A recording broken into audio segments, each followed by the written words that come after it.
Hey friends, if you wish to stop video lag in PowerPoint, then please watch this video. I will guide you through the resolutions.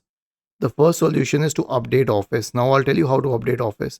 Open any app, Excel, PowerPoint, any app. Okay, we'll open PowerPoint for the sake of the topic, and open any document.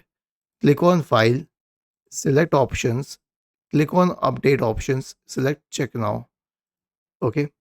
The next one is to disable hardware graphic acceleration. Okay, so right click on the start button, select settings from the menu, go to the system tab on the list on the left hand side, select display, and then you can scroll down and click on graphics, select change default graphic settings and turn the switch off. This switch should be off, but you'll also have to restart your computer to apply these changes.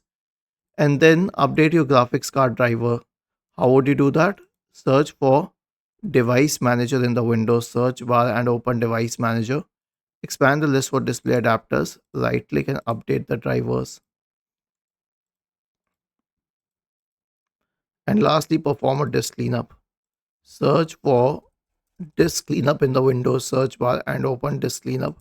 Click on OK. Check all of the boxes here. Click on OK and then select Delete Files. Was this helpful? If yes, then please subscribe to the channel. If not, then let us know in the comment section of the video on how we could help you further. Thank you for watching this video and have a nice day.